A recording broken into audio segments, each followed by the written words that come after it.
बिस्मिल्लाहिर्रहमानिर्रहीम। अच्छा, आज हम कॉम्प्लेक्स नंबर्स पढ़ेंगे, चैप्टर 1 जो तुम्हारी नई बुक है नेशनल बुक फाउंडेशन का।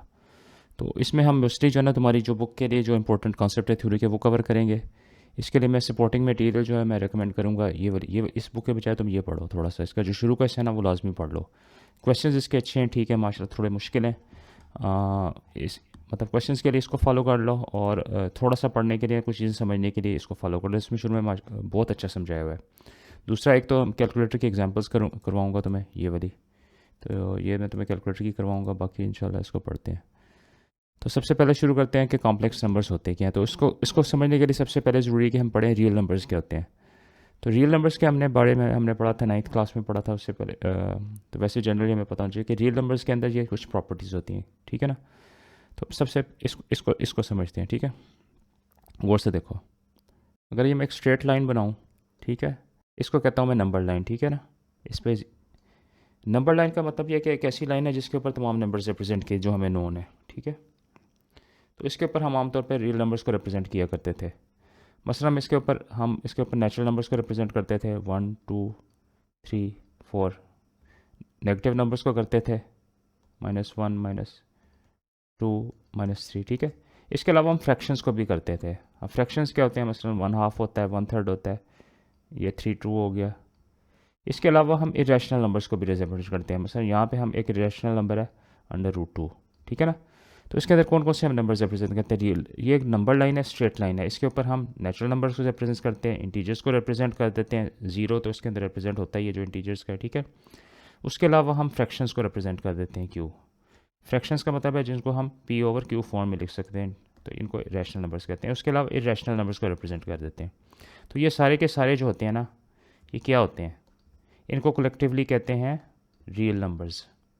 रियल नंबर्स इसलिए कि ये रियल लाइफ में होते हैं कुछ हद तक, ठीक है ना। नेचुरल नंबर्स इसलिए कि अकाउंटिंग के लिए होते हैं। तो ये सारे के सारे इस नंबर लाइन के ऊपर रिप्रेजेंट होते हैं।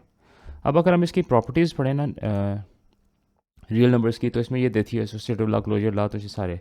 अच्छा, इसमें जो की कॉन्सेप्ट तुमने समझा ना, वो आइडिया गौर से सुनो, वो क्या है नंबर्स के बारे में जो तुम्हें काम आएगा।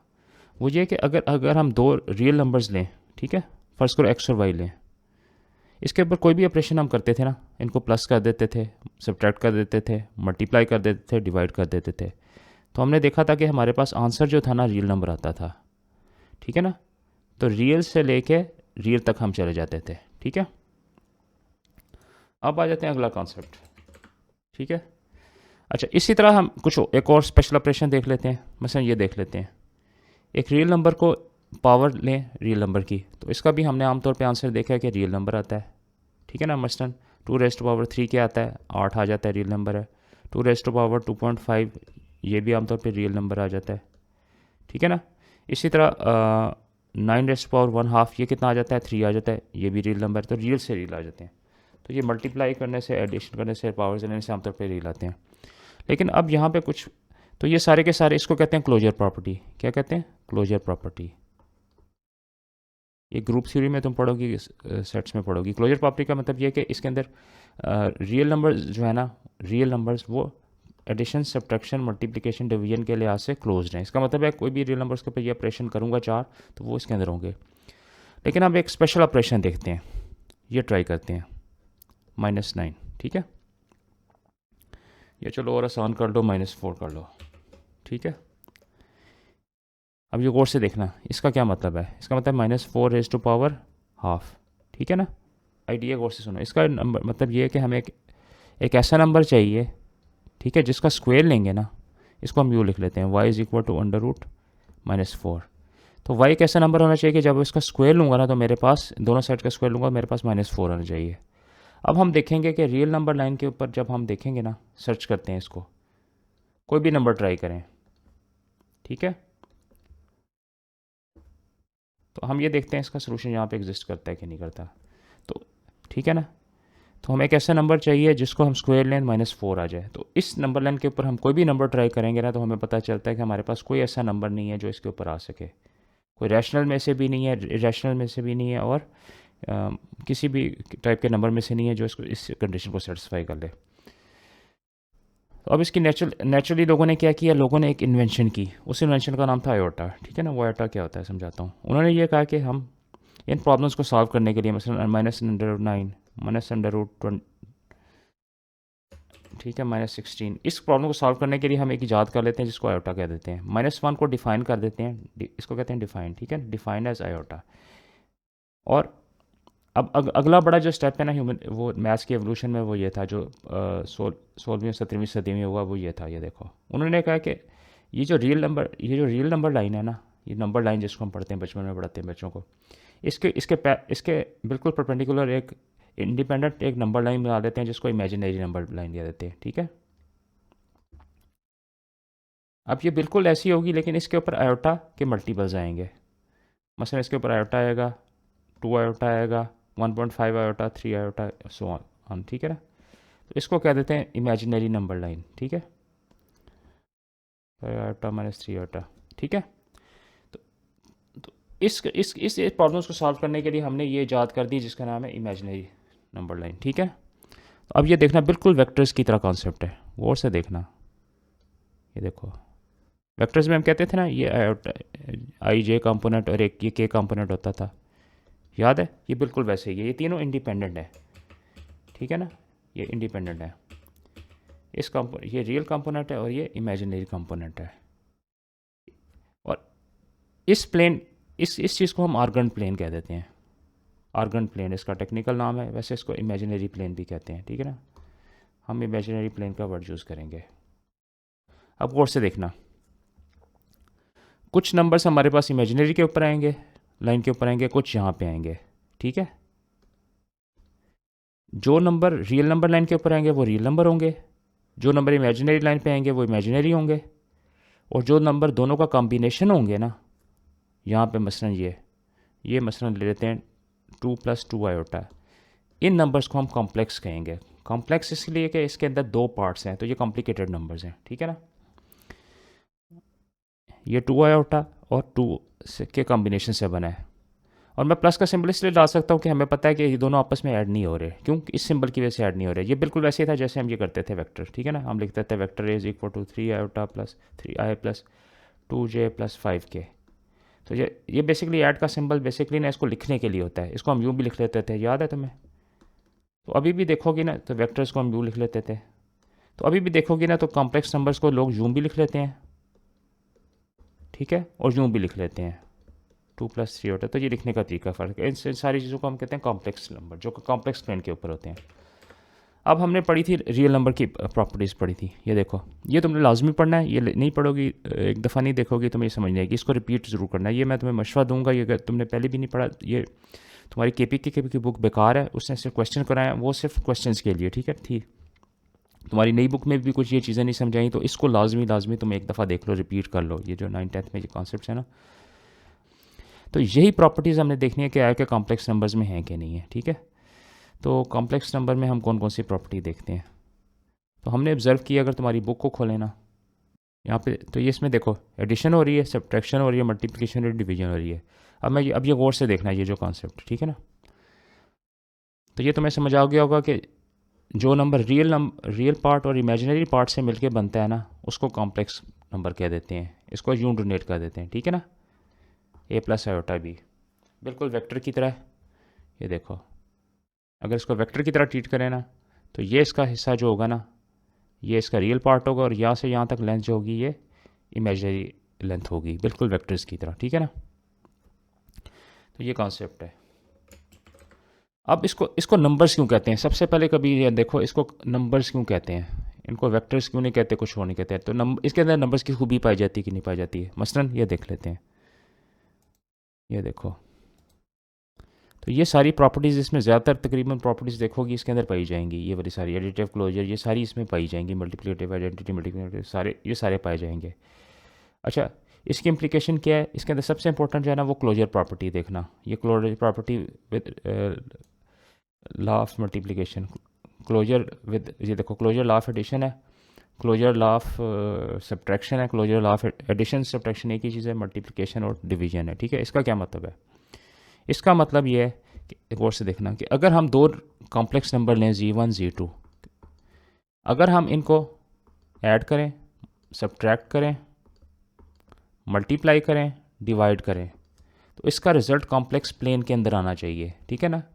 ये सारे के सारे किस में, कॉम्प्लेक्स प्लेन में, कॉम्प्लेक्स प्लेन में, ठीक है ना। सबसे पहले ये देख लो कि ये, अच्छा इससे पहले ये हमने ये मतलब ये तो मैं समझ आ गया आइडिया क्या है, कि ये सारे आपके पास रियल नंबर्स हैं और एक और बड़ा सेट ऑफ नंबर्स है जिसको हम कॉम्प्लेक्स नंबर कह देते हैं, सी। यानी कि इसके अंदर सी कॉम्प्लेक्स नंबर, इसको पूरे को सी कह देते हैं, ठीक है ना। तो इसके अंदर से कोई भी दो नंबर उठाएंगे ना, कोई से भी दो उठाएंगे, यहाँ चाहे यहाँ से उठा लो, यहाँ से उठा लो, इनके दरमियान कोई भी ऑपरेशन करेंगे, कोई से दो पिक कर लेते हैं इनमें से, ठीक है ना। कोई भी ऑपरेशन अप्लाई करेंगे, वो उसका रिजल्ट जो होगा ना, रिजल्ट हमेशा कोई भी operation plus minus multiply divide, इसका रिजल्ट इसके अंदर आएगा। हत्ता कि जब पावर लेंगे ना, हमने भी पढ़ा था कि ये हमने काम किया था -1 रेज़ टू पावर हाफ। तो हमने क्या लिया था, ये रियल नंबर है, ये रियल नंबर है, रियल नंबर को रियल नंबर से पावर से रेज़ किया तो हमारे पास एक कॉम्प्लेक्स नंबर आ गया, ठीक है, इमेजिनरी नंबर जो कॉम्प्लेक्स नंबर आ गया। लेकिन मज़े की बात है कि अगर हम ये काम करें ना, अब ये तुम्हारी बुक में डिस्कस नहीं हुआ लेकिन मैं तुम्हें आइडिया देता हूँ कि अगर हम ये ऑपरेशन करें ना तो इसका रिजल्ट भी कॉम्प्लेक्स प्लेन में आएगा। तो ये बड़ी इंटरेस्टिंग चीज़ है इसमें, यानी कि एडिशन सब्ट्रैक्शन तो हो ही रही है, मल्टीप्लिकेटिव इनवर्स, एडिटिव इनवर्स, ये सारा कुछ तो हो ही रहा है, लेकिन इसके अंदर पावर्स के अंदर भी ये खूबी है। मसलन हम ये ले लेते हैं 2 + 3 आयोटा रेज़ टू पावर 1 + 4 आयोटा ले लेते हैं। तो मज़े की बात है कि इसका रिजल्ट भी जो है ना वो कॉम्प्लेक्स, इसी के कॉम्प्लेक्स प्लेन के अंदर आएगा, ठीक है, यहाँ पे कहीं पे आ जाएगा। अगर यहाँ ये नंबर यहाँ से था, ये उठ के यहाँ से आ जाएगा, ये दो नंबर जहाँ थे तो ये नंबर उठ के इसी के अंदर रिजल्ट आ जाएगा। तो ये इसके अंदर स्पेशल खूबी है कि ये ज़्यादा क्लोज्ड हैं, ये ज़्यादा वेल डिफाइंड नंबर्स हैं,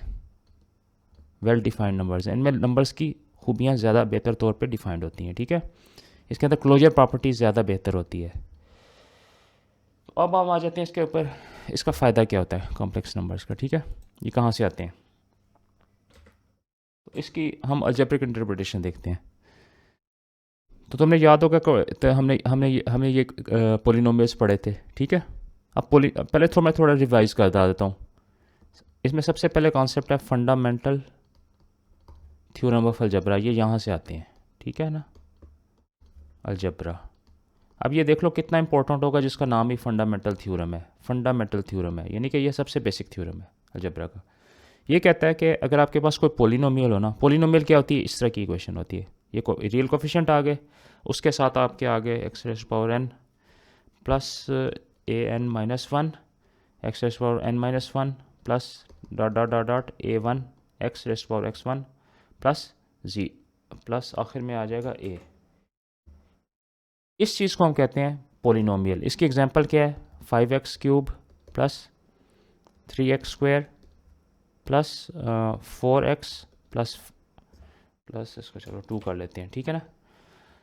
अगर हम ये पोलिनोमियल लेते हैं ना, ठीक है ना, हम वो नंबर फाइंड करना चाहते हैं जिसके ऊपर ये ज़ीरो हो जाए, इसको इसके रूट्स कह देते हैं, इसके रूट्स फाइंड करना चाहते हैं। रूट्स का मतलब ये है कि हम ये फाइंड करना चाहते हैं कि p(x) = व्हाट, जहाँ पे ऊपर ये ज़ीरो हो जाए, जहाँ पे ये आंसर ज़ीरो हो जाए, यानी कि हम इसके अंदर x की क्या वैल्यू डालो यहाँ पे ज़ीरो हो जाए। तो फंडामेंटल थ्योरम ऑफ अलजेब्रा ये कहता है कि आप पोलिनोमियल की डिग्री लेते हो जो उसकी हाईएस्ट पावर होती है, ठीक है ना। उस पोलिनोमियल की जो डिग्री होती है उतने ही उसके एग्जैक्टली रूट्स होते हैं। अब इस कॉन्सेप्ट को समझना, इसका मतलब है कि इसके 3 रूट्स होंगे, एग्जैक्टली 3 रूट्स होंगे, ठीक है। अब मैं तुम्हें समझाता हूँ इसको। ये लेते हैं, ये देख लेते हैं, f(x) = 3x + 2 = 0। ये देखो एक लाइन बनती है, ये लाइन क्या बनती है, ये लाइन तकरीबन यूँ बनती है, ठीक है ना। अब ये कहाँ पे कट कर रही है, 2, तो ये लाइन इसको देखो x एक्सेस को यहाँ पे कट कर रही है, ठीक है। इसका मतलब इसकी वैल्यू ये जो वैल्यू नंबर होगा ना, इसके ऊपर इसकी वैल्यू 0 होगी, और ये कितना होगा, ये देखो -2/3, ठीक है। तो -2/3 का अगर इसके अंदर डालूंगा ना तो मेरे पास क्या आएगा, +2 तो ये 0 आ जाएगा, ठीक है ना। इसी तरह एक और इक्वेशन लेते हैं,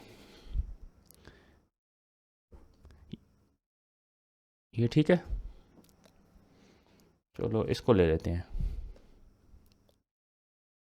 ये ले लेते हैं, चलो ये आसान है, 2 ले लेते हैं, 3 ले लेते हैं, x² - 5x + 6, ये एक पोलिनोमियल है। अब इसकी डिग्री 2 है, इसके 2 आंसर होने चाहिए, वो फाइंड कर लेते हैं। एक्स, इसको हम यूँ लिख सकते हैं माइनस माइनस, हाँ ठीक है, -2 और x minus 3 is equal to 0। तो x is equal to x minus 2 is equal to 0। ये देखो पूरा स्टेप लिखने की ज़रूरत है, और x minus 3 is equal to 0। ठीक है, इसका मतलब x जो है वो 2 है, x और x इज इक्वल टू 3। इसके भी हमारे पास जो है ना दो रूट्स आ गए। ठीक है ना, क्यों? क्योंकि फंडामेंटल थ्योरम ऑफ अलजेब्रा ने कहा था हमारे पास दो रूट्स आने चाहिए। अब हम एक और इंटरेस्टिंग काम करने लगे हैं। ठीक है ना, हम उसके लिए हम जियोजेब्रा खोलते हैं। ये अब इन ग्राफ्स को देखते हैं। ये देख रहे हो ये ग्राफ सारे, मतलब इसको देख लेते हैं। ठीक है, अब ये क्या हो रहा है, अब यहाँ पे क्या हो रहा है, ये देखो, ये एक पोलिनोमियल है जिसकी डिग्री 2 है। ठीक है, तो मैं तुम्हें समझाता हूँ ये क्या हो रहा है। ये बड़ा मज़ेदार फिनोमेना है। ये एक्स एक्सेस है, ये आपके पास वाई एक्सेस है। ठीक है, ये अब आपके पास ये आ गया था इस तरह का। ठीक है, चलो फर्ज करो इस तरह का आ गया कोई।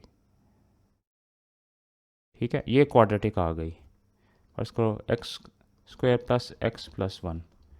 अच्छा, हमने कहा था कि हमने इसकी वो वैल्यू फाइंड करनी है जिसके ऊपर ये इस नंबर लाइन को, जिसके ऊपर ये 0 हो जाए। यानी कि हमने एक्स एक्सेस के ऊपर वो पॉइंट फाइंड करने हैं जहाँ पे ये इसकी वैल्यू 0 हो जाए। तो ऑब्वियसली वो पॉइंट होगा जहाँ पे ये इसको इंटरसेप्ट करेगा। देख रहे हो, ये पॉइंट्स इसके रूट्स होते हैं जहाँ पे इसको इंटरसेप्ट करता है, क्योंकि इसके अंदर एक्स की वैल्यू डाल देते हैं तो वाई की वैल्यू 0 आ जाती है, यानी एफ एक्स 0 आ जाता है। ये देखो ना, इस वैल्यू के ऊपर वाई की वैल्यू 0, इस वैल्यू के ऊपर 0, इसको हम रूट्स कह देते हैं। तो अगर इस नंबर लाइन इस ग्राफ को देखो ना, क्वाड्रेटिक को, ये कहीं पे भी कट नहीं कर रहा। क्यों? क्योंकि ये इसका लोएस्ट पॉइंट है जो इसका वर्टेक्स है। ठीक है, और बाकी पॉइंट सारे के सारे इससे ऊपर ऊपर इंक्रीज कर रहे हैं, तो ये कहीं पे कट नहीं कर रही। लेकिन फंडामेंटल थ्योरम ऑफ अलजेब्रा क्या कहता है? वो कहता है इसके एग्जैक्टली दो थ्योरम ऑफ अलजेब्रा, ये कहता है इसके एग्जैक्टली दो रूट्स आने चाहिए। क्यों? क्योंकि इसकी पॉलिनोमियल की डिग्री जो है ना वो 2 है। अब ये प्रॉब्लम है, तो इसका मतलब ये है कि इसके दो रूट्स कैसे आएंगे? इसका मतलब है इसके जो रूट्स आएंगे ना वो कॉम्प्लेक्स प्लेन में आएंगे, वो यहाँ पे नहीं आएंगे। इसका सोल्यूशन यहाँ पे नहीं आएगा कहीं पे। ठीक है, इसका सोल्यूशन यहाँ पे आएगा, कॉम्प्लेक्स प्लेन के अंदर आएगा, रियल इमेजिनरी, इसके अंदर कहीं पे इसका आ सकता है। ठीक है, रियल नंबर पे नहीं आ सकता, एक्स पे नहीं आ सकता। इसका आंसर यहाँ पे आएगा। इसके रूट्स जो है ना जो इसको सॉल्व करेंगे इसको, ये यहाँ पे आएंगे। ठीक है, तो हम इसको सॉल्व करके देख लेते हैं। तो इसको हम कैसे सॉल्व करते होते थे? ठीक है ना, तुम्हारी बुक में बहुत सारे तरीके बताए हैं, वो देख लेना तुम अपनी बुक से। इसको सॉल्व करना है तो इसको कैसे सॉल्व करते थे हम? ये क्वाड्रेटिक होती थी तो इसके लिए हम क्वाड्रेटिक फार्मूला यूज़ करते थे। तो -1 प्लस माइनस अंडर रूट, ये इसके साथ 1 है, ये इसके साथ 1 है। ठीक है ना, 1 का square -4 divide by 2 is equal to -1 plus minus under root -3 divide by 2। यह आ जाएगा -1/2 plus minus under root 3/2 iota into under root -1।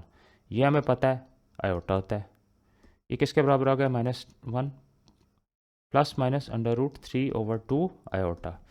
तो ये देखो इसके दो रूट्स आ गए। तो रूट्स कौन से आए? x is equal to -12 plus minus under root 3/2, और दूसरा प्लस से आया, दूसरा आया और x is equal to -12 minus under root 3/2 iota. ठीक है ना, तो इसके दो रूट्स है। मज़े की बात देखोगे इसमें सिर्फ और सिर्फ इसका फ़र्क है। ठीक है ना, तो ये आपस में एक दूसरे के क्या हैं? कॉन्जुगेट्स हैं। तो ये देख लो, ये देखो, ये हमारे पास क्वाड्रेटिक है जिसकी वैल्यू है y is equal to x square यहाँ पे पता में आता है +1, तो ये 1 शिफ्टेड है। ठीक है ना, अब ये देखो रियल नंबर लाइन को काट नहीं रही कहीं पे, तो हमारे पास हमें इसका सोल्यूशन पता है। वो क्या है? x is equal to -1, x is equal to plus minus under root -1, x is equal to plus minus iota.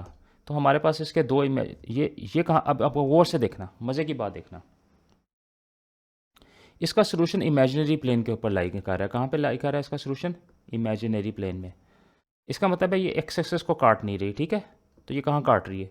अगर मैं यहाँ पे एक थर्ड लाइन बना दूँ ना, एक्स एक्सेस बना लूँ, वाई बना लूँ और एक जी बना लूँ, इसको इमेजिनरी, जी की जगह मैं इसको इमेजिनरी कह लूँ, इसको मैं रियल कह लूँ, तो ये सारा का सारा मेरे पास कॉम्प्लेक्स प्लेन में आ जाता है। तो मेरा जो आंसर है ना यहाँ पे और यहाँ पे लाई करेगा। तो ये कॉन्सेप्ट है इसका कि ये टू, कि आपके पास ये टू, मतलब ये रियल नंबर थी, ये देखो रियल नंबर लाइन थी, आपने इसके परपेंडिकुलर एक और लाइन बना दी 90 डिग्री पे, ठीक है ना, इमेजिनरी, ठीक है। तो आपने इमेजिनरी एक लाइन बना दी परपेंडिकुलर, तो ये एक नया प्लेन डिफाइन कर दिया, इसको इमेजिनरी प्लेन कहते हैं। इस चीज़ को इसने बड़े अच्छे तरीके से समझाया, ये पूरी वीडियो देख लेना, ठीक है ना, ये वाली मैं लिंक में डाल दूंगा। Take long after ये देखो squares of a matter meaning lurking below the surface, but it would take long after Bombelli's death to be देखो। revealed. Lurking below the surface, but it would take long after अच्छा, ये अगर तुम्हें समझ आ जाओ ना तो बड़ा फ़ायदा हो जाएगा। ये काफ़ी पढ़ने के बाद भी बच्चों को, लोगों को, बड़े बड़े लोगों को भी समझ नहीं आ रही होती। तो ये कहते हैं ना पिक्चर्स वर्थ 1000 वर्ड।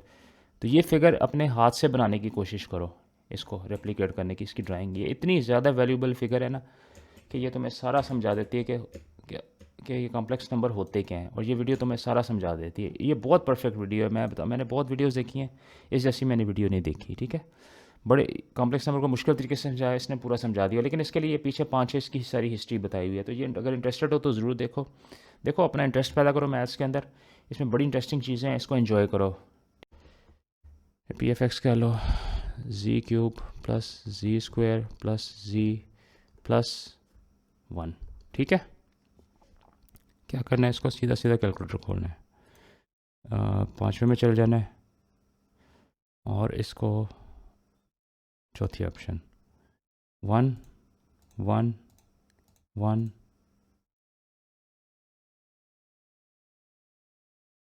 ये देखो। अब इसके देखो क्या आंसर है, 1 आयोटा, ठीक है। तो इसने हमें इसका आंसर दे दिया, ठीक है ना।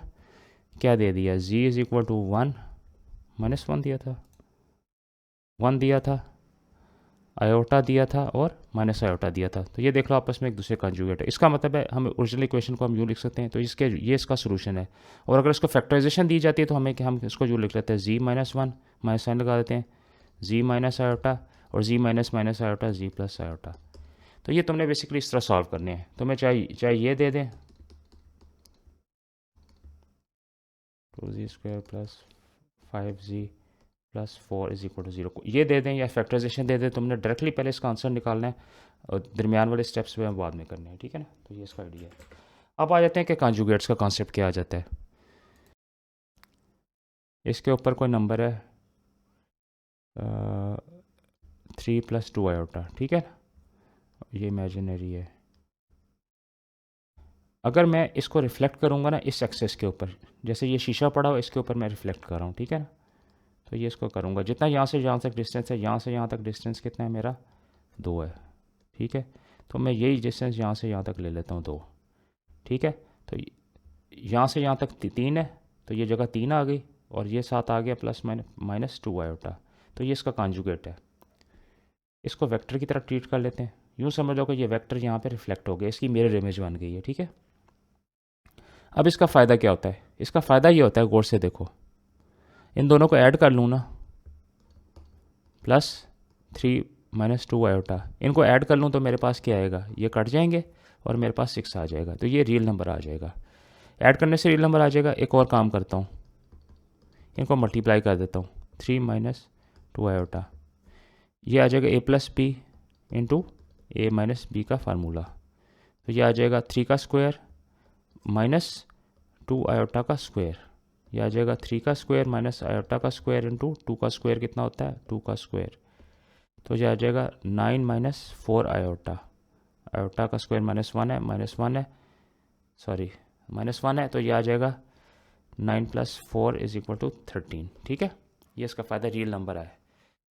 इसको हम जेनेरिकली देखते हैं। जनरली अगर हम देखते हैं ना, तो तुमने इस चीज़ को याद रख लेना है कि कोई भी कॉम्प्लेक्स नंबर उसको जब उसके कॉन्जुगेट से मल्टीप्लाई करेंगे ना, -b, तो इसका आंसर ये होता है। डायरेक्टली लिख सकते हो, कोई इसमें मसले वाली बात नहीं है। अच्छा, इससे पहले हम मैग्नीट्यूड का कॉन्सेप्ट समझते हैं कि ये हमारे पास एक कॉम्प्लेक्स नंबर दिया हुआ a + आयोटा b, ठीक है। ये देखो, ये एक राइट एंगल ट्रायंगल बना लेते हैं। ये लेंथ कितनी है, ये a है, ये b है। तो ये जो लेंथ है ना, इसको, ये जिस तरह वेक्टर की लेंथ होती है ना, ये बिल्कुल वैसे ही इसका मैग्नीट्यूड होता है कॉम्प्लेक्स नंबर का। हमने पढ़ा था ना कि वेक्टर्स के अंदर एक एंगल होता है और ये मैग्नीट्यूड होता है। तो इसका मैग्नीट्यूड जो होता है ना, इसको एब्सोल्यूट वैल्यू कह देते हैं, ठीक है ना। तो ये किसके बराबर है, यहाँ से देखो, इसका स्क्वायर लेंगे ना, यानी कि हाइपोटेन्यूज का square is equal to base का स्क्वायर प्लस परपेंडिकुलर का स्क्वायर, यानी कि मैग्नीट्यूड जो है ना हमारे पास बराबर आ जाएगा अंडर रूट ए स्क्वायर प्लस बी स्क्वायर। ठीक है, ये एब्सोलूट वैल्यू, इसको एब्सोलूट वैल्यू कह लेते हैं, एब्सोलूट वैल्यू या मैग्नीट्यूड कह लेते हैं। ये बिल्कुल वेक्टर की तरह है और ये पॉजिटिव होता है, हमेशा पॉजिटिव नंबर होता है क्योंकि ये डिस्टेंस होता है। ये बेसिकली डिस्टेंस होता है कि जैसे क्या कहते हैं कि इसका मैग्नीट्यूड भी पॉजिटिव होगा, इसका मैग्नीट्यूड, सारे के सारे मैग्नीट्यूड मेजर्स होते हैं। जैसे कहते हैं यहाँ से लाहौर का डिस्टेंस जो है ना 300 किलोमीटर है, तो कभी ये नहीं कहेंगे कि लाहौर से यहाँ का -300 है, हमेशा हम कहेंगे कि यहाँ से लाहौर का डिस्टेंस जो है वो 300 है, लाहौर से इस्लामाबाद का डिस्टेंस भी 300 होगा, क्योंकि ये डिस्टेंस है, मैग्नीट्यूड है, तो ये हमेशा पॉजिटिव होता है, मैग्नीट्यूड होता है। फिर इसकी डायरेक्शन आ जाती है थीटा, वो हम पोलर में पढ़ेंगे। ठीक है, वो होती क्या है। अब कॉन्जुगेट का तुम्हें फ़ायदा बताता हूँ, गौर से देखो। हमने पढ़ा था कि दो रियल नंबर्स ने इनको ऐड करें, ठीक है, सी प्लस आयोटा डी। ये हमने पढ़ा था कि इसके रियल पार्ट्स को ऐड कर देते हैं, इमेजिनरी पार्ट्स को ऐड कर देते हैं। ठीक है, ये तो आसान हो गया। मल्टीप्लिकेशन डिवीजन सब्ट्रैक्शन भी ऐसी है। ठीक है ना, मल्टीप्लिकेशन का भी तुम्हें पता है, इसके पार्ट्स को मल्टीप्लाई कर देते हैं। अब डिवीजन कैसे होती है, ठीक है ना, सी प्लस आयोटा डी। अच्छा, अब प्रॉब्लम ये है, कॉम्प्लेक्स नंबर जो होता है ना हमेशा ए प्लस आयोटा बी की फॉर्म में लिखा जाता है, इस फॉर्म में, क्योंकि हमने इसके ऊपर रिप्रेजेंट करना है तो हमें इस फॉर्म में चाहिए। तो इस फॉर्म में लाने के लिए अब हमें पता है इसका रिजल्ट कॉम्प्लेक्स नंबर है। ठीक है ना, तो हम वेरीफाई करते हैं, तो इसको हम डिवाइड और मल्टीप्लाई कर देते हैं इसके कॉन्जुगेट से। उसका फ़ायदा ये होगा कि ये इस फॉर्म में आ जाएगा, आंसर यहाँ पे फिट हो जाएगा। ठीक है ना, अच्छा, नीचे वाले का आ जाएगा C square plus D square, directly कर लेते हैं। ऊपर वाले का आ जाएगा जो भी ना A plus iota B C minus iota D. तो इसके हम एक एग्जांपल कर लेते हैं। ठीक है ना, 2 + 3 आयोटा डिवाइडेड बाय, तो ये जब सारा करोगे ना तो इसका रिजल्ट तुम्हें सारा का सारा पता है, यहाँ पे कहीं पे इसके अंदर आंसर आ जाएगा। ठीक है ना, इस फॉर्म में आ जाएगा क्योंकि ये रियल नंबर आ जाएगा और यहाँ से ये हमें पता है इमेजिनरी नंबर आ जाएगा। इसको करने की ज़रूरत नहीं इतनी ज़्यादा। इसके एक और एग्जांपल दे लेते हैं। फर्स्ट करो हमें ये फाइंड करना हो 1/1 - 2 आयोटा करना हो, तो इसको कैसे करेंगे, मल्टीप्लाई करेंगे 1 + 2 आयोटा 1 - +2 आयोटा से, मल्टीप्लाई डिवाइड कर दिया। नीचे आ गया 1 का स्क्वायर प्लस 2 का स्क्वायर, नीचे आ जाएगा 5 आ जाएगा, ऊपर क्या आ जाएगा 1 + 2 आयोटा और ऊपर 1 + 2 आयोटा। तो हमें ये देख रहे हो 1/5 + 2/5 आयोटा, तो ये देखो उसी फॉर्म में आ गया ना। ठीक है, ये हमारे पास आ गया, इसके अंदर मल्टीप्लिकेशन डिवीजन सारा कुछ। ठीक है ना, वो बाकी ये देखो, ये तुम्हारी बुक में तो यही बताया हुआ है कि ये मल्टीप्लाई कैसे करना, डिवाइड करना, वो तुम्हें सारा पता है। मैं तुम्हें वो चीज़ें बताऊंगा जो तुम्हें नहीं पता। ठीक है, अब हमारा जो सबसे इंपॉर्टेंट कॉन्सेप्ट आ जाएगा ना, ये वाला हमने करना है। इसको ये देखो, ये कुछ भी नहीं है इसमें, कोई इसमें बड़ी चीज़, रियल और इमेजिनरी पार्ट्स फाइंड करने हैं। अच्छा, इसमें एक इंटरेस्टिंग बात बता दूँ, ये तुम्हें अक्सर जो है ना ये MCQs में आता होता है, ये तुम्हें समझाता हूँ थोड़ा सा। ये देखो, अच्छा, तुम्हें कहा जाता है कि ये इसके रियल और इमेजिनरी पार्ट्स निकालो। ठीक है ना, कोई दिया जाता है इसके रियल और इमेजिनरी पार्ट निकालो, मसलन दिया जाता है 2 - 3 आयोटा का। अब याद रखना, कन्वेंशन के मुताबिक ना इसको हमने इस फॉर्म में लिखना है। ठीक है ना, इसको इस फॉर्म में लिखना है। ये हमेशा रियल होता है, ये हमेशा इमेजिनरी पार्ट होता है। तो इसका रियल पार्ट क्या होगा, इसका 2 होगा। इमेजिनरी पार्ट क्या होगा, इसको यूँ लिखना पड़ेगा 2 + -3 आयोटा। तो ये इसका इमेजिनरी पार्ट होगा और ये इसका रियल पार्ट होगा। एक और मिसाल लेते हैं, -5 - 4 आयोटा। इसका रियल पार्ट क्या होगा, इसको हमें यूँ लिखना पड़ेगा -5 + -4 आयोटा। तो ये इसका रियल पार्ट आ गया -4 और ये इसका इमेजिनरी पार्ट आ गया। तो इसका मतलब है रियल, अगर हम इसको जी लिख लेते हैं ना, तो real of g is equal to -5 और imaginary of g is equal to -4। अब ये कन्वेंशन की बात है, सिर्फ कभी भी कॉम्प्लेक्स नंबर को इस फॉर्म में नहीं लिखा जाता, या -a + आयोटा b या -a - आयोटा b, इस तरह डायरेक्टली नहीं लिखते, हमेशा इस फॉर्म में रिप्रेजेंट करते हैं। ठीक है, ये कन्वेंशन है। ये जैसे वेक्टर्स में पढ़ते हैं ना, i j के कैसे करते थे, ai + bj + ck, याद है, वेक्टर को करते थे इस तरह लिखते थे। ये बेसिकली वही कॉन्सेप्ट है। ठीक है ना, नोटेशन है और कुछ नहीं है। अब आ जाते हैं, अगला ये क्वेश्चन करना है। अब ये क्वेश्चन कैसे करना है मैं तुम्हें समझाता हूँ। ये साइमल्टेनियस इक्वेशंस कैसे करनी है, इसकी मोटिवेशन बता देता हूँ। मेरे तरीके से क्यों करनी है, या अच्छा ये मैट्रिसेस के जरिए क्यों इस तरीके से क्यों करनी है। ये देखो, ये तो हमें इक्वेशन दी जाती है 4x minus y is equal to 2, ठीक है। तो हम इसको कैसे सॉल्व करते थे, हम करते थे इनको ऐड कर देते थे, ऐड कर ये कट जाते थे, 2x इज इक्वल टू 6 आ जाता था, x इज इक्वल टू 3 आ जाता था, y कितना आ जाए 4 माइनस 1, y जो है वो 1 आ जाएगा। तो ये इस तरह सोल्यूशन हो जाता है। थोड़ी पेचीदा मिसाल दे देते थे तो हमें दे देते थे 3x plus 5y is equal to 7, 4x plus 2y is equal to 6 कर लेते हैं, ठीक है।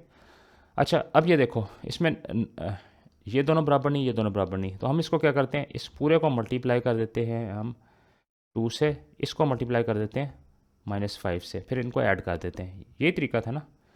अब इस हद तक तो ये ठीक है, मतलब छोटे नंबर्स के हद तक दो बाई दो इक्वेशन तक ठीक है, लेकिन जब हम इसके ऊपर ये करेंगे ना काम, ये देख रहे हो, ये देखो, अगर तुम इसके ऊपर काम करो ये खिचड़ी बनेगी, ये बाकायदा खिचड़ी बनेगी, मैं तुम्हें बता रहा हूँ। इस खिचड़ी को दूर करने के लिए तो बेहतर है कि इसको मैट्रिक्स मेथड से सॉल्व कर लो। और मैट्रिक्स में सबसे बेस्ट मेथड जो है ना वो क्रेमर्स रूल ही है, सबसे ज़्यादा प्रैक्टिकल है, वो नीट एंड क्लीन हो जाता है। इन्वर्स वाला मेथड बहुत ही गंदा हो जाता है। तो इसके लिए हम एक एग्जाम्पल देख लेते हैं। तो तुमने एग्जैक्टली इसी तरीके से करना है, इस तरीके से करोगी तो अगर आंसर भी आ गया तुम्हारा टाइम भी वेस्ट होगा, तुम्हें शक भी रहेगा तो मेरा आंसर पता नहीं सही आया कि नहीं आया, परेशान भी रहोगी तो, और तुम्हारे जहन पे मतलब होगा कि मैंने कर तो लिया, मेरा पता नहीं आंसर नहीं आया, तो अपना टाइम भी वेस्ट करोगी। तो तुमने इस तरीके से नहीं करना, ठीक है ना। तुमने ये करना है कि जो वीडियो में तरीका बताया उसको देखना है, दरमियान में 1-2 स्टेप्स उसके लिख लेना, लेकिन बाकी इस तरीके से करना, एग्जैक्टली इसी तरीके से करना, ठीक है। तो हम वीडियो देख लेते हैं। वीडियो स्टूडेंट, आज की वीडियो जो है वो थोड़ी सी डिफरेंट है। ये मैं लिंक में डिस्क्रिप्शन में डाल दूंगा, ठीक है। तो इसको सॉल्व करते हैं, ठीक है। तो मैं तुम्हें इसका कॉन्सेप्ट दे देता हूँ। आज हम स्टूडेंट जो हमारी इक्वेशन होती है simultaneous linear equation with complex coefficient, उसको हम स्टूडेंट साइंटिफिक कैलकुलेटर में किस तरीके से सॉल्व करते हैं आज हम उसको देखेंगे। यहाँ पे स्टूडेंट मैंने एक अपना एग्जाम्पल वाला जो सवाल था उसको यहाँ पे -1 प्लस आयोटा पे ना इस तरीके से दो, यहाँ पे स्टूडेंट जो ये वाली वर्टिकल लाइन है उस यहाँ पे लिखना है ए, इस जगह पे आपने लिखना है बी। अच्छा ये मैं तुम्हें इसका समझा देता हूँ थोड़ा सा ना। ये देखो इसने क्या किया है, ये देखो इसने सिंपली ये किया है, इसने इसको ए कह दिया है, इस वाले को माइनस इसको बी कह दिया है, इसको सी कह दिया, इसको डी कह दिया, इसको इसने ई कह दिया और इसने इसको एफ कह दिया है, ठीक है ना। इसने यूं कह दिया है, तो इसको हमने यूं मैट्रिक्स फॉर्म में लिख लिया है, ठीक है। क्या लिख लिया, 5 लिख लिया है, -3 प्लस आयोटा, अब माइनस का साइन साथ रखना है, ठीक है, ये ज़रूरी है। 2 माइनस आयोटा, ये देख रहे हो, और तीसरा रखा है 2 आयोटा, ठीक है। इसका मतलब 0 प्लस 2 आयोटा, इसका मतलब 5 प्लस 0। ये देखो ये भी कॉम्प्लेक्स नंबर ही है ना, देखो ना, लिखने की ज़रूरत नहीं है। और ये 0 प्लस 2 आयोटा, ये सही है। ये हमारे वेरिएबल आ गए, z आ गया, फिर w आ गया, is equal to 7 minus iota, पहला नंबर, दूसरा नंबर क्या। अच्छा इसके ब्रैकेट लगा लेना बेहतर होता है, ठीक है ना, इसकी वजह है ताकि कन्फ्यूजन ना हो। अच्छा अब इसको हम क्रेमर्स रूल से सॉल्व करना है। क्रेमर रूल से कैसे सॉल्व करना है, z इज इक्वल टू, आगे ये बता देगा। इसको मैं a कह देता हूँ, कलर बदल देता हूँ, इसको मैं a कह देता हूँ, इसको b कह देता हूँ, इसको c कह देता हूँ, इसको d कह देता हूँ, इसका कोई नाम नहीं है, इसको e और इसको f कह देता हूँ, e और f, ठीक है। तो ये आ जाएगा, बराबर आ जाएगा a b c d। यहाँ पे क्या आ जाएगा, इस कॉलम को रिप्लेस कर देंगे e और f से, और यहाँ पे b और d लिख लेंगे। तो ये बेसिकली यही हो रहा है, z आ जाएगा, इसी तरह ये आ जाएगा, ठीक है ना। क्या आ जाएगा, a c e f, इस कॉलम को रिप्लेस कर दिया, और नीचे हमारे पास आ गया a b c d। तो इसने ना कुछ स्टेप स्किप किए हैं, वो समझाए नहीं है, तो वो मैं तुम समझा रहा हूँ। ये वीडियो तुमने लाजमी देख लेनी है, अगर तुमने नहीं देखी पहले तो लाजमी देखो इसको, ठीक है। तरीके से अब आपने तो सिंपली मैं यहाँ से क्या प्रेस कर लूँगा, अच्छा, अब अगला नेक्स्ट स्टेप पे हमने इन सारे नंबर्स को इसके अंदर स्टोर करना है। इसकी वजह कि हम बार बार टाइप करेंगे हमारा टाइम वेस्ट होगा, तो हम इसको स्टोर कर लेंगे ए बी इसके अंदर वेरिएबल्स के अंदर। तो हमारे पास कौन कौन से इसमें वेरिएबल्स अलाउ होते हैं? इसमें हमारे पास ए बी सी डी होता है, ये वाले होते हैं A B C D E F G, A B C D E F होता है, एक्स और वाई होता है और एम होता है। तो हमारे पास कम से कम 9 वेरिएबल्स अलाउ होते हैं स्टोर करने के लिए। यहाँ पे बारी बारी जो हमारे अल्फ़ाबेट्स हैं उन यहाँ से मैंने सबसे पहले आपने शिफ्ट का ऑप्शन प्रेस करके यहाँ पे लिखा हुआ है STO, RCL के ऊपर लिखा हुआ है STO, तो आपने इसको प्रेस करना है। यहाँ से मैंने इसको प्रेस कर लिया और यहाँ से स्टूडेंट आपके पास जो ये ऊपर ऑप्शन है यहाँ पे क्या लिखा हुआ है A, तो ये आपने A का बटन प्रेस करना है यहाँ से। तो ये स्टूडेंट आपके पास स्टोर हो जाएगा, जो 5 है वो A में स्टोर हो गया। अब सिंपली आपने ऑन कर लेना, ऑन का बटन दबा लेना है और इसी तरीके से हमारे सारे कोफिशिएंट्स को हर अल्फ़ाबेट के अकॉर्डिंगली स्टोर कर लेना है। तो यहाँ पे स्टूडेंट बी में आपको क्या स्टोर करना है, -3 प्लस आयोटा, तो मैं यहाँ पे लिख लूँगा माइनस और आपने यहाँ पे आपने राउंड ब्रैकेट ओपन करके 3 प्लस आयोटा, आयोटा स्टूडेंट कहाँ से आएगा, इस वाले बटन से आएगा और आपने ब्रैकेट क्लोज कर लेना है और इसको किस में स्टोर कर लेना है, शिफ्ट दबा के वही आपने स्टोर का बटन दबाना है और आपने इसको स्टोर कर लेना है बी में। तो इस बटन के बराबर में ही बी का ऑप्शन है, तो यहाँ से आपने इसको इसमें स्टोर कर लिया। अब दोबारा ऑन का बटन दबा के इसी तरीके से हम सी में क्या स्टोर करना है, हमें 2 माइनस आयोटा, तो मैं यहाँ से लिख लूँगा 2 माइनस आयोटा और आपने वही शिफ्ट दबा के ये वाला बटन दबा लेना है, RCL वाला जो बटन है, क्योंकि उसके ऊपर STO लिखा हुआ है, तो इसको आपने किस में स्टोर करना है, सी में। तो यहाँ से मैंने इसको सी में स्टोर कर लिया। सिमिलरली अब स्टूडेंट हमें डी में क्या स्टोर करना है, 2 आयोटा, तो यहाँ से मैं लिख लूँगा 2 आयोटा और यहाँ से शिफ्ट दबा के मैंने इस बटन को प्रेस करके डी दबा देना है, तो ये 2 आयोटा जो है वो डी में स्टोर हो जाएगा। सिमिलरली स्टूडेंट आपने क्या करना है अब यहाँ पे,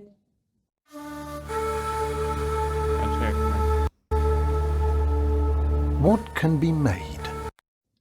ई के अंदर क्या स्टोर कर लेना है, सबसे पहले लिख लेना है 7 माइनस आयोटा और शिफ्ट दबा के ये बटन प्रेस कर लेना है और यहाँ पे मैं क्या दबा लूँगा, यहाँ पे मैं लिख लूँगा F। तो इस तरीके से स्टूडेंट मैंने क्या कर लिया, सबसे पहले हमारे सारे कोफिशिएंट्स को हर अल्फ़ाबेट के अकॉर्डिंगली स्टोर करा लिया हमारे कैलकुलेटर के अंदर। अब स्टूडेंट आपके पास क्या होता है, यहाँ पे स्टूडेंट जो Z है पहला कोफिशिएंट लिखा हुआ है उसका आपके पास एक फॉर्मूला होता है, छोटा सा फॉर्मूला है जो आपने कैलकुलेटर के लिए याद रखना होगा। इसी तरीके से स्टूडेंट आपके पास W याद रखना होगा। सिमिलरली स्टूडेंट डब्ल्यू तमाम कोफिशिएंट्स को हर है, तो यहाँ तो ये स्टूडेंट F लिखा हुआ है, क्या कर लेना है, दोबारा अल्फा का बटन दबा करना है बी, फिर उसके बाद आपने F प्रेस करना है। इसी तरीके से स्टूडेंट मैंने क्या लिख लिया, सबसे पहले न्यूमरेटर, फिर आपने दोबारा से बी और क्या पुट करना है, सी पुट करना है। तो यहाँ से स्टूडेंट हमने क्या कर लेना है, सारी वैल्यूज को पुट करके एक दफ़ा वेरीफाई कर लेना है। यहाँ पे Z है उसका वैल्यूज को भी सब्सिट्यूट कर लेना है। तो यहाँ से मैंने ऑन का बटन प्रेस करना है AF और ये आ जाएगा सी। सबसे पहले आपने न्यूमरेटर प्रेस कर लिया, अब आपने क्या कर लेना है, डिनोमिनेटर में आ जाना है। तो यहाँ पे क्या है, AD माइनस BC, तो ये हो जाएगा स्टूडेंट AD माइनस और ये आपके पास हो जाएगा B और C। इस तरीके से आपने क्या कर लेना है, पूरी W के फॉर्मूले को कैलकुलेटर के अंदर लिख लेना है और एक दफ़ा वेरीफाई कर लेना और आपने क्या दबा देना है।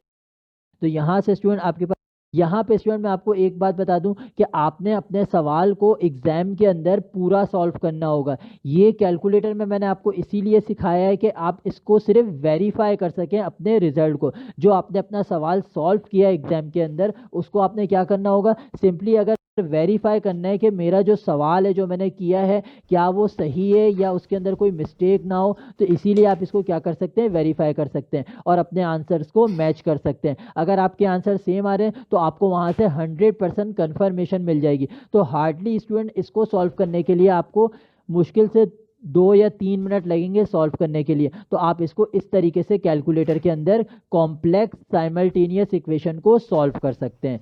तो ये हमारी आज की एक शॉर्ट वीडियो थी जिसके अंदर, अच्छा, तो ये नोट कर लिए। इसने कहा कि तुमने बेसिकली ये सारे स्टेप्स लिखने हैं, मैट्रिक्स वाले मेथड वाली स्टेप्स लिखना, वहाँ पे ना मैट्रिक्स मेथड वाले स्टेप ही लिखना, कोई मसला नहीं है। दरमियान में ये जो है ना इसका आंसर नोट कर लेना। उसके बाद ये इसको इसी तरह लिख लेना है, ABCD लिखाना वहाँ पे, ठीक है ना। ये लिखने की बल्कि ज़रूरत क्या है वहाँ पे, बल्कि पूरा लिखो, वहाँ पे लिखो, इसकी जगह को लिखो और वहाँ पे ये सॉल्व करने के लिए ये कर को। लेकिन जो पेपर में करना है ना, उसमें भी करना मैट्रिक्स मेथड से ही है, बेहतर रहेगा, क्योंकि दोनों एक ही तरीके से रहें। अगर तुम आखिर में जाके इस तरीके, अच्छा मैं तुम्हें एक मज़े बताऊँ, अगर तुम इसको आंसर वेरीफाई करने में भी कामयाब हो जाए ना कम टाइम में, इस तरीके से करोगे, ये बहुत बड़ी खिचड़ी बनेगी। ये बहुत ही गंदा इनकन्सिस्टेंट तरीका है। तो इसके तुम्हें दरमियान के स्टेप भी फिर सारे शो कराने पड़ेंगे। तो ये तुम ये नहीं कर सकती कैलकुलेटर से करो इसको करो, इसका कोई फ़ायदा नहीं है इसको करने का। इसको बिल्कुल गिव अप कर दो, ठीक है। ज्योमेट्रिकल रिप्रेजेंटेशन, ये इसका कॉम्प्लेक्स नंबर मॉडुलस को कहते हैं। ये मॉडुलस और एब्सोल्यूट वैल्यू, ये मॉडुलस का कॉन्सेप्ट ये दिया हुआ है, देखा, ये बड़ा अच्छा दिया हुआ है इसमें, ये निकाला हुआ है। ये इसकी ना सिर्फ और सिर्फ इसकी एग्जांपल्स देख लो ना, तुम्हें काफ़ी फ़ायदा हो जाएगा। ये देखो, ये समझाया हुआ इन्होंने एडिशन को, एडिशन कैसे करनी है। ये वेक्टर, बिल्कुल वेक्टर्स की तरह, ये देखो बिल्कुल वेक्टर एडिशन है और कुछ भी नहीं है इसमें। इसकी मिसाल ले लेते हैं, एक काम कर लेते हैं बल्कि, हाँ ये देखो, देखा, रियल एंड इमेजिनरी पार्ट्स, ये सारा इसमें समझाया हुआ है इसमें। तो ये मतलब इसमें इसमें तुम्हारी वाली एक्सरसाइज नहीं है मुश्किल वाली, इसमें बहुत आसान आसान एक्सरसाइज हैं, लेकिन ये कि ये इसमें शुरू में समझा अच्छे तरीके। अच्छा अब देख लेते हैं क्या होता है। अच्छा ये हमने पढ़ा था कि इस लेंथ को मॉडुलस कह देते हैं, ये एब्सोल्यूट वैल्यू कह देते हैं, ये इसका मैग्नीट्यूड, बेसिकली ये वेक्टर की तरह बिहेव करे तो ये इसका मॉडुलस है, ठीक है ना, इसकी लेंथ। और वो किसके बराबर थी, अगर ये a प्लस आयोटा बी था, अंडर रूट ए स्क्वायर प्लस बी स्क्वायर के बराबर थी, ये हमें पता था।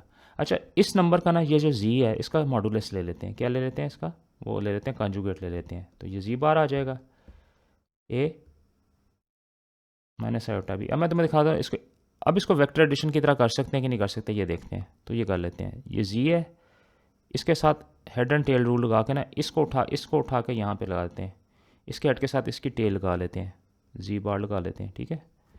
तो जब हम इनको ऐड करेंगे ना हेड एंड टेल रूल से, तो हमारे पास इसका आंसर आ जाएगा 2 टाइम्स रियल ऑफ जी, समझ हो।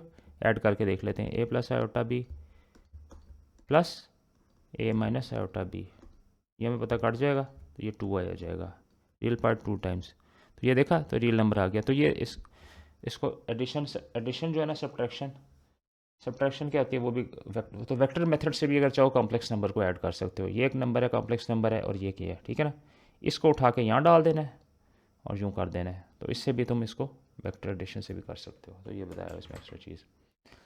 तो ये इसमें हो गया सारा। अब हम आ जाते हैं पोलर फॉर्म में। पोलर फॉर्म सबसे ज़्यादा है हमें, ठीक है, इस पर थोड़ा सा टाइम लगाना है हमने, ठीक है। एक नंबर ले लेते हैं, फर्स्ट करो ले लेते हैं 2 + 2 आयोटा, ठीक है। अच्छा इसको रिप्रेजेंट करने के लिए हमें ऑर्डर 2 नंबर्स चाहिए, 2 रियल नंबर्स चाहिए, 2 चाहिए और 2 चाहिए, ठीक है ना। इसको हम वेक्टर के तौर पर रिप्रेजेंट कर देते हैं। वेक्टर में क्या 2 चीज़ें होती थी, एक इसका मैग्नीट्यूड होता था मॉडुलस, और एक होता था इसका एंगल थीटा। तो अगर हम इसको इस तरीके से रिप्रेजेंट कर देते हैं तो इसको हम पोलर फॉर्म कह देते हैं। इसको क्या कह देते हैं, पोलर फॉर्म,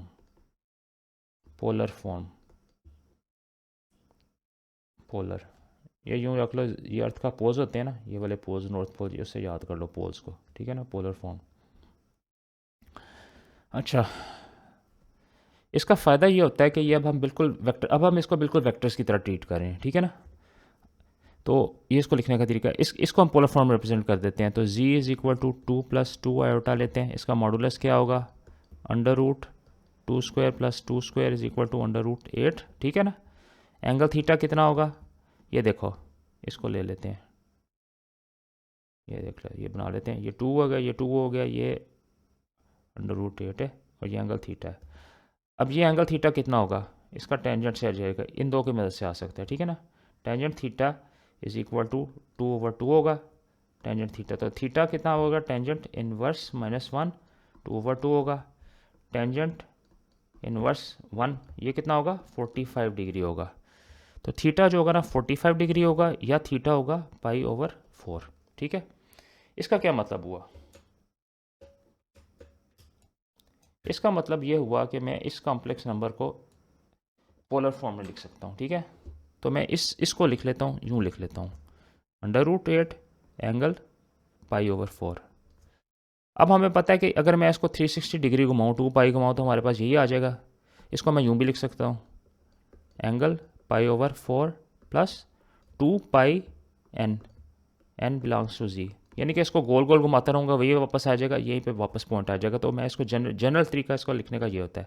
तो इसको कहते हैं कॉम्प्लेक्स, इसको कहते हैं पोलर फॉर्म। ठीक है, इसके लिए हमें एक आधा क्वेश्चन देखना पड़ेगा, ये एग्जांपल देखनी पड़ेगी। आज देख लेते हैं। अच्छा, ये तुमने सारा का सारा जो तरीका है ना, ये एब्सोल्यूट वैल्यू हो गया, ये तुमने कैलकुलेटर से करना है। ठीक है ना, तो इसको कर लेते हैं हम, इसको पोलर फॉर्म को, और इसको कैलकुलेटर से कर लेते हैं। ठीक है, तो सबसे पहले ये कैलकुलेटर पे देख लो, इसको कन्वर्ट कैसे करना है पोलर में और उसमें कॉम्प्लेक्स में। तो ये सारी इसकी मोटिवेशन बताई गई है। ठीक है ना, बुक के क्वेश्चन ये देखो, ये बताया गया, इसको लिखो। तो इसमें एक क्वेश्चन कर लेते हैं हम। कौन सा कर लेते हैं, ये वाला दूसरा कर लेते हैं, 3 - i/3। ठीक है, तो चलो ठीक है।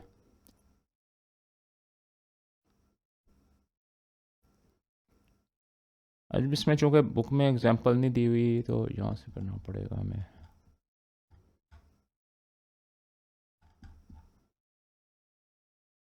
अच्छा, मैं तुम्हें इसका फ़ायदा बता, छोड़ो इसको, छोड़ो, पहले इसको कर लेते हैं। देखो, पोलर फॉर्म में रिप्रेजेंट, अच्छा अब गौर से देखना, अगर मेरे पास ये एक नंबर है ना, 3 - i/√3, इसको लिख लेते हैं। ठीक है, इसका मैग्नीट्यूड कितना होगा, मैग्नीट्यूड होगा इसका 3 का स्क्वायर प्लस √3 का whole square divide by is equal to √9 + 3 is equal to √12। इसको मैं 12, अगर मैं चाहूँ तो इस तरह भी लिख सकता हूँ, √12 को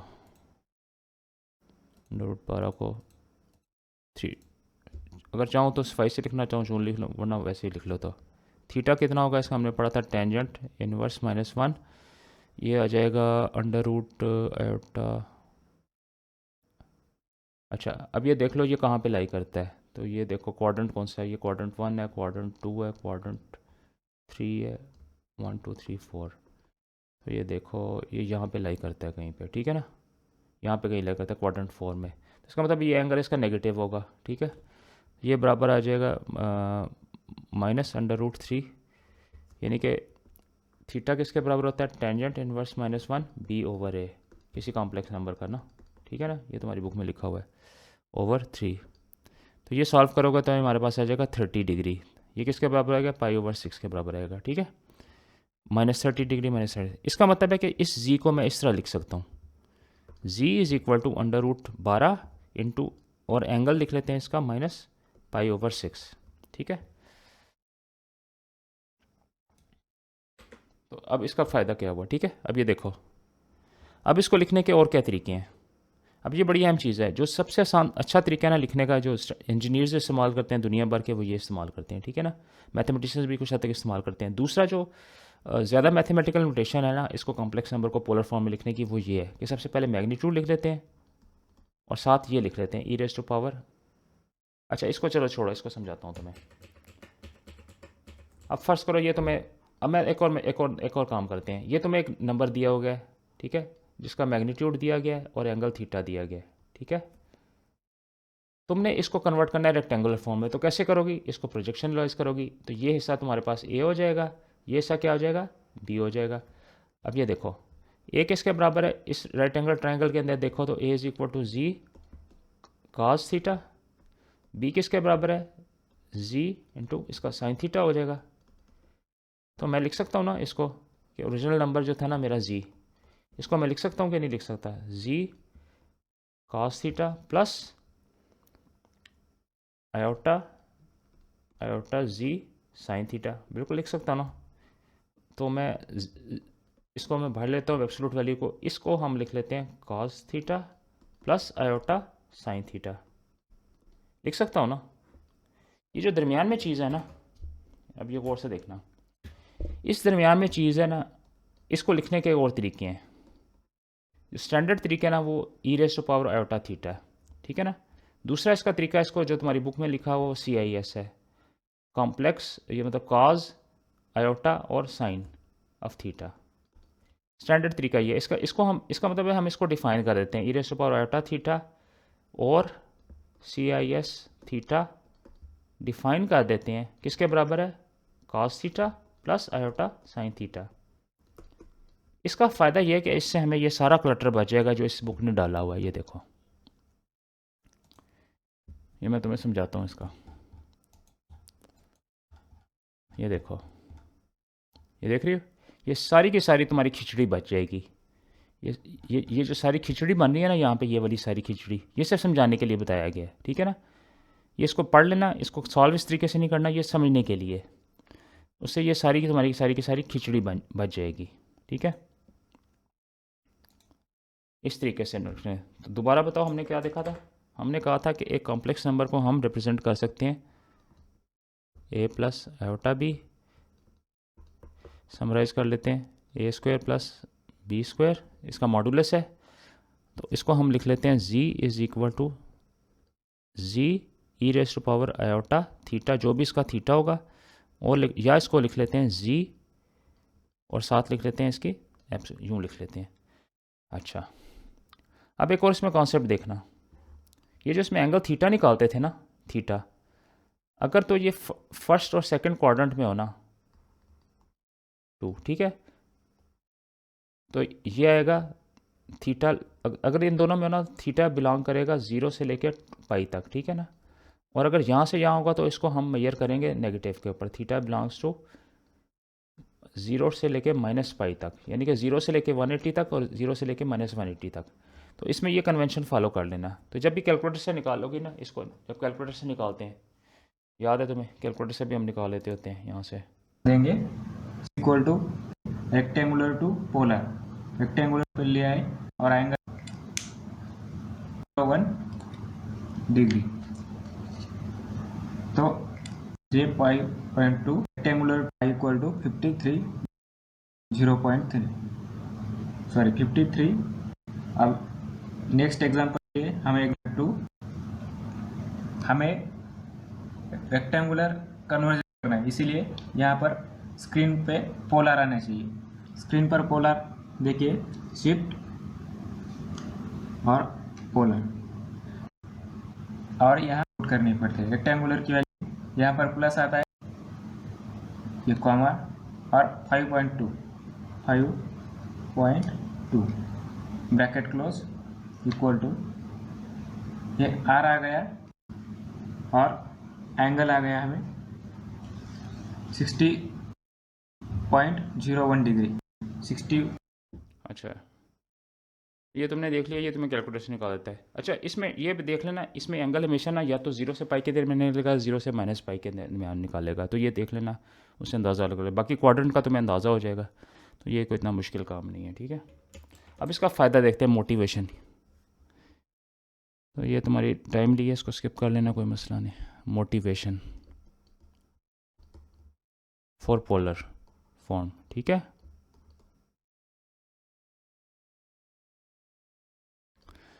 अब इसके मोटिवेशन क्या है पोलर फॉर्म की? इसकी मोटिवेशन ये है, गौर से सुनो। मोटिवेशन ये है कि अगर तुम्हारे पास पोलर फॉर्म में 2 नंबर्स हो ना, फर्स्ट करो ये दिया हुआ है, ठीक है ना, G1 एंगल थीटा 1, एक मिनट को इसको ज़रा छोटा करने दो, हाँ। दूसरा दिया गया G2 is equal to G2 angle theta 2, ठीक है। एक सेकंड मुझे दे दो, मैं अभी 1 मिनट मैं करता हूँ। अच्छा, ये ना मुझे अभी इसकी सही तरह प्रैक्टिस नहीं हो रही अभी तक। इंशाल्लाह जब प्रैक्टिस हो जाएगी ना तो ये प्रॉब्लम कुछ हद तक सॉल्व हो जाएंगे, ठीक है। इसकी पेन टैबलेट के अंदर प्रॉब्लम्स हैं मुझे अभी तक हो रहे हैं। बिस्मिल्लाह। तो ये देखो, गौर से देखना, पोलर का फ़ायदा ये होता है कि इसको मल्टीप्लाई करना, सब डिवाइड करना बहुत आसान है। इन दोनों को मल्टीप्लाई करने का मतलब ये है कि इसके मैं एब्सोल्यूट वैल्यूज़ को मल्टीप्लाई कर देता हूँ और एंगल्स को ऐड कर लेता हूँ, ठीक है ना, सही है। ये सारा इसमें यहाँ पे समझाया हुआ है, ये इसका प्रूफ दिया हुआ है। देखो, ऐड करने पे क्या होता है, इसके जो इसका जो मैग्नीट्यूड होता है वो मल्टीप्लाई हो जाते हैं और ये ऐड हो जाते हैं। फिर जब डिवाइड करते हैं ना तो इसमें बिल्कुल ऐसे ही होता है, ठीक है ना। डिवाइड करने को देख लेते हैं, सॉरी। लेकिन जब हम इसको डिवाइड करते हैं ना, ठीक है, तो ये आ जाता है एंगल θ1 माइनस θ2, यही है ना, ठीक है। इसको हम यूँ भी लिख लेते हैं z1/z2। ये बेसिकली r1 कह रहा है, इसको r2 कह रहा है, इससे कोई फ़र्क नहीं पड़ता। e⁻i θ1 माइनस θ2, यही फॉर्म आ रही है पूरे फॉर्म। तो इससे क्या होगा, मल्टीप्लिकेशन और डिवीजन बहुत आसान होगी, बहुत आसान होगी। अब ये देखो, ये हम याद है हम करते थे 3 + 2 iota 5 + 4 iota multiply 5 - 4 iota 5 - 4 iota, तो ये कितनी खिचड़ी बनती थी। इससे करना बहुत आसान है, ठीक है ना। अगर तुम्हारे पास पहले ही पोलर फॉर्म में हो तो इनको मल्टीप्लाई करना पीस ऑफ केक है, बहुत आसान है, तुम दिमाग में भी करना पॉसिबल है, ठीक है ना। तो इसका फ़ायदा ये है, असल में ये फ़ायदा है, मल्टीप्लिकेशन और डिवीजन बहुत आसान हो जाती है, ख़ासतौर पर डिवीजन। अच्छा, इसमें एक और कॉन्सेप्ट आता है, इसको कहते हैं डी मोवियो थ्योरम। ये बड़ा पावरफुल है, डी मोवियस थ्योरम। जो असल फ़ायदा ना पोलर फॉर्म का वो ये है कि अगर मैं कॉम्प्लेक्स नंबर को रेज करता हूँ किसी पावर n पे, रियल नंबर पे, ठीक है ना, मसलन दिखा देता हूँ 2 + 3 आयोटा को मैंने रेज किया है, 2 पे किया है, 3 पे किया है, 4 पे किया है। मसलन ये तुम्हें सवाल दे देते हैं पावर 5, याद है ये कितना गंदा खिचड़ी बन जाती है, इससे करना बहुत आसान है, ये सीधा सीधा इसके बराबर हो जाता है, ठीक है। कि हम इसके मॉडुलस को रेज टू पावर n कर देते हैं और एंगल को मल्टीप्लाई कर देते हैं इससे, यानी कि इसके मैग्नीट्यूड को रेज टू पावर n कर दिया, उससे कर दिया। अब इसकी मिसाल देते हैं। हमने ये पढ़ा था कि ये देखो -1 रेज टू पावर हम नहीं कर सकते, -1 रेज टू पावर हाफ, ये हम रियल नंबर में नहीं कर सकते, लेकिन हम कॉम्प्लेक्स नंबर में हम कर सकते हैं। ये फ़र्ज़ करो कहा जाए तुम्हें आयोटा का स्क्वायर रूट निकालो, तो ये कर लेते हैं अभी, ठीक है ना। तो ये हम इसको इसके ज़रिए हम कर सकते हैं इसको, ठीक है, डी मोवियो थ्योरम्स के ज़रिए। सबसे पहले इसको पोलर फॉर्म में लिखेंगे आयोटा को। अब आयोटा की पोलर फॉर्म क्या होगी, ये सॉरी, अच्छा आयोटा किसके बराबर होगा, जी हमारे पास होगा 0 + आयोटा, तो इसका मतलब यहाँ पे नहीं है, यहाँ पे एग्जिस्ट करता है आयोटा, ठीक है ना। अब ये देखो इसका एंगल कितना है, 90 डिग्री है, 90 डिग्री है ना। तो इसको हम, और इसका मैग्नीट्यूड यहाँ से यहाँ तक 1 है, 1 2, ठीक है ना। तो मैग्नीट्यूड इसका कितना है, √0 का स्क्वायर प्लस 1 का स्क्वायर, 0 स्क्वायर प्लस 1 का स्क्वायर इज इक्वल टू 1, ठीक है। तो हम इसको लिख सकते हैं कि नहीं लिख सकते, iota is equal to 1 angle 90 degree लिख सकते हैं ना। तो इसका हम लिखा लेते हैं इसका रूट, तो इसको हम लिख सकते हैं आयोटा हाफ, इसको हम यूँ लिख सकते हैं 1 90 और इसको ले लेते हैं हाफ। ये किसके बराबर आ गया, 1 का हाफ, ये इसका अंडर रूट आ गया, और ये एंगल कितना हो गया, मल्टीप्लाई हो गया 90 को, इसको मल्टीप्लाई करना है हाफ से, तो 1 और एंगल कितना आ गया 45।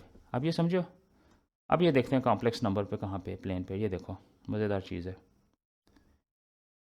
ये देखो, ये अगर मैं सर्कल ड्रा करूँ ना, इसका मैग्नीट्यूड 1 था, इसका भी मैग्नीट्यूड 1 था, तो ये देखो ये यहाँ पे आ गया इसका आंसर, देख रहे हो, ये आ जाता है 1/√2। मैं ऐसा डायरेक्टली आंसर निकाल रहा हूँ, लिख रहा हूँ, ठीक है ना, √2 आयोटा। ये देखो ये कितना बड़ा फ़ायदा है इसका कि हमने स्क्वायर रूट भी निकाल लिया है, ठीक है ना। डी मोवियो थ्योरम का सबसे बड़ा फ़ायदा ये है। इसके अलावा बेताशा सवाल करना बहुत आसान हो जाता है। इसकी एक और मिसाल ले लेते हैं। अच्छा, इसका सबसे, ये याद है तुम्हें, ये तुम्हारी बुक में सवाल था, 3 theta right in terms of cos theta, यानी कि कॉस थीटा लिख सकते हो, कॉस स्क्वायर थीटा लिख सकते हो, इसमें कॉस क्यूब थीटा लिख सकते हो, कॉस 4 थीटा लिख सकते हो, लेकिन कॉस 2 थीटा वगैरह लिखने की इजाज़त नहीं है। याद है ये सवाल था, ये 10वें चैप्टर में था तुम्हारे इसकी बुक में, मैं तुम्हें बुक में दिखाता हूँ, तो तुम्हारी बुक में देख लेते हैं अगर तुम्हें याद हो तो। ये देखो ये सवाल देखते हैं, डी मोवियो थ्योरम से हम इंशाल्लाह इसको सॉल्व करते हैं।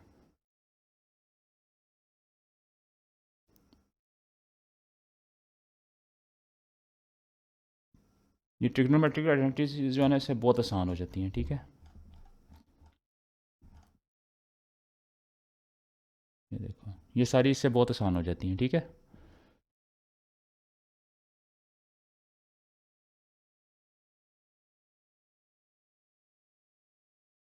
नहीं ये पे था, पीछे था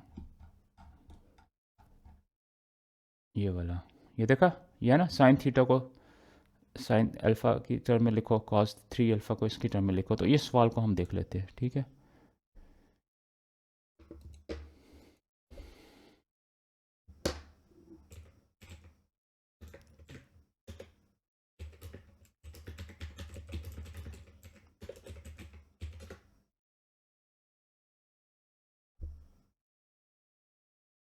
ये देखो cosine of 3x in terms of cosine x. अच्छा, अब मैं तुम्हें स्टार्टिंग पॉइंट दे देता हूँ इसका, ठीक है। स्टार्टिंग पॉइंट तुमने इसको लिए याद रखना है। ये देखो, अगर मैं एक कॉम्प्लेक्स नंबर लूँ z इज़ इक्वल टू 1 इसका मैग्नीट्यूड ले लूँ, यानी 1 इसका मैग्नीट्यूड ले लूँ और एंगल इसका 3 थीटा ले लूँ, ठीक है ना। इसको मैं यूँ लिख सकता हूँ 1 e raise to power iota 3 theta, ठीक है। इसका मतलब होगा ये होगा किसके बराबर होगा, cos 3 theta plus iota into sine 3 theta के बराबर होगा 3 थीटा, ठीक है ना। सही है। एक और नंबर ले लेता हूँ z is equal to 1 angle theta, ये किसके बराबर होगा 1 into e raise to power iota theta, ये बराबर होगा e raise to power iota theta के बराबर होगा। अगर मैं इसको क्यूब लूँगा ना तो बहुत आसान है, इसका मैग्नीट्यूड का क्यूब ले लेता हूँ, ई रेज़ टू पावर क्या कर लेता हूँ आयोटा 3 आयोटा थीटा, ठीक है। तो हम इस कॉन्सेप्ट को इस्तेमाल करते हुए इसमें हम इसमें करेंगे, ठीक है। ये देखना, So let's go ahead. First angle, which is the 2x, cosine situation, it's a minus in between, just like that. Yes. ये देखा, ये याद है पुराना Minus तरीका 2. था।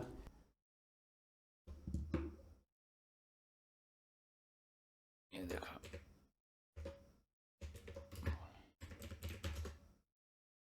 ये कहाँ पे था, ये वाला। Okay, in this video, I'll show you guys how to figure out.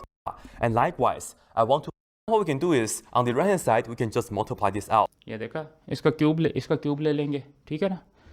इसको हम इंडिपेंडेंटली दूसरे तरीके से सॉल्व करेंगे रेक्टेंगुलर कॉम्पोनेंट्स की मदद से और पोलर फॉर्म डी मोवियर थ्योरम से, दोनों को कंपेयर कर लेंगे रियल और इमेजिनरी पार्ट्स को। तो हमें cos 3 थीटा मिल जाएगा और sin 3 थीटा मिल जाएगा। And then collect all the real parts together. Likewise, collect the imaginary part, put down cosine. And lastly, I will have to cube this term, right? So we will be adding with, and as we know, I squared is equal to -1, so I to the third power is equal to -i. You just multiply both sides by I. So this is just minus I as well, right here, right? So we can simplify that. Now, let's put down all the real parts first. That's the part, and then this term and that term. Let me just underline these two now. These two have the other power theta like that. So as you can see, on the left hand side, we have cosine 3 theta as the real part. And then on the right hand side, this right here is the real part. So that means they have to be equal, right? And then this right here is an imaginary part. That's sine of 3 theta. And that suggests us that sine of 3 theta has to be to help us out. Minus this and that. And then minus 3 cosine theta times that, it's plus 3 cosine to the third power theta now, right? And then theta. So this is अच्छा, ये basically तुम्हें idea होगा, ये मैंने सारा solve करना सिखाना नहीं था, ये तुम्हारे कोर्स में सही तरह समझाया हुआ है। लेकिन आइडिया ये है कि ये देखो कि इससे ये सवाल कितने आसान हो जाते हैं, ठीक है ना। इसके अलावा ये देखो, ये हम करते होते थे, याद है तुम्हें, cos a plus b D